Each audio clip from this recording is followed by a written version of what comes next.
Depuis un certain temps, au moins 2008, probablement avant, la BNP Paribas à Monaco reçoit chaque année des dizaines de milliers de chèques en provenance d'Afrique.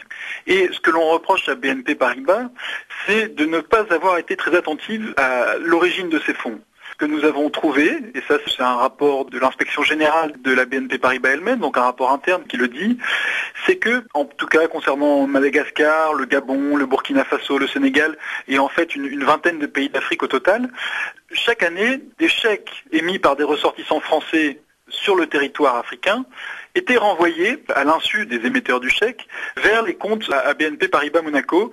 Et manifestement, BNP Paribas a ouvert grand les bras à ces dizaines de millions d'euros qui débarquaient sur les comptes à Monaco, au détriment des pays africains. Mais en fin de compte, est-ce que BNP Paribas a enfreint une ou des lois? Depuis maintenant quelques années, la loi progresse contre le blanchiment d'argent. Qu'est-ce que c'est que le blanchiment d'argent? C'est quand vous avez de l'argent d'origine illicite, donc par exemple de l'argent de la fraude fiscale ou de l'argent du crime organisé, et que vous le faites entrer, cet argent sale, dans les circuits légaux. Alors, l'esprit de ces lois anti-blanchiment, il a été de responsabiliser les intermédiaires financiers, et notamment les banques. En principe, elles sont censées connaître leurs clients. C'est le grand principe des lois anti-blanchiment, le Know Your Customer. Connaissez votre client. À partir du moment où BNP Paribas reçoit des milliers de chèques sans tellement se préoccuper de savoir qui sont ses clients, d'où ils tiennent leur fortune, oui, elle enfreint les règles anti-blanchiment. C'est pour ça que le juge à Monaco a décidé l'ouverture d'une information judiciaire, c'est-à-dire la nomination d'un juge indépendant, un juge d'instruction qui va pouvoir regarder effectivement si oui ou non la BNP Paribas a enfreint les règles. Quelle va être la prochaine étape? Alors, la prochaine étape, elle peut être assez longue.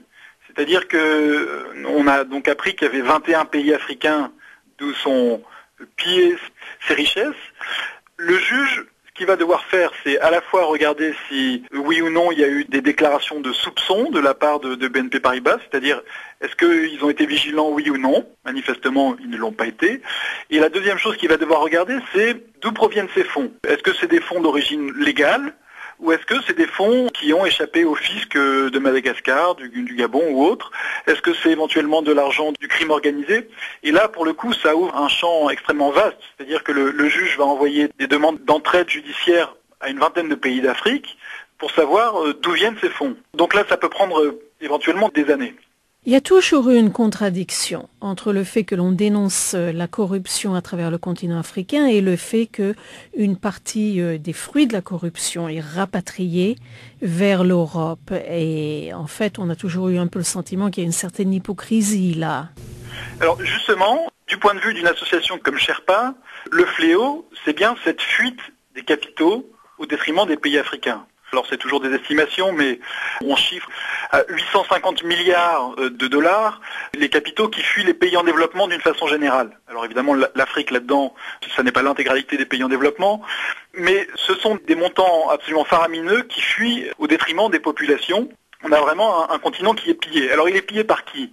Il est pillé par certains dirigeants, c'est bien connu maintenant avec l'affaire des biens mal acquis, et je pense que Sherpa a eu raison de se mobiliser sur ce sujet, mais il est pillé aussi par des institutions financières, par des entreprises multinationales, et c'est pour ça que du point de vue de Sherpa, il y a aussi le combat de la transparence des comptes des multinationales. On veut que les multinationales qui font de la richesse en Afrique, elles payent leurs impôts en Afrique, et non qu'elles empochent leurs profits dans les paradis fiscaux, ça c'est un de nos grands combats, et puis on veut que les banques, si elles reçoivent de l'argent d'Afrique ou d'ailleurs, elles regardent effectivement si c'est de l'argent qui est légitimement versé sur leur compte. Manifestement, elles ne l'ont pas toujours fait. La semaine dernière, c'est la Société Générale à Paris qui était mise en cause dans l'affaire des biens mal acquis. On suspecte que la Société Générale a abrité énormément d'argent en provenance de Guinée équatoriale sans tellement se soucier de la provenance des fonds. C'était des fonds probablement détournés de leur objet. Et maintenant, c'est la BNP Paribas qui est devant les tribunaux. On espère qu'à terme, il ne sera plus payant de s'enrichir sur le dos des Africains.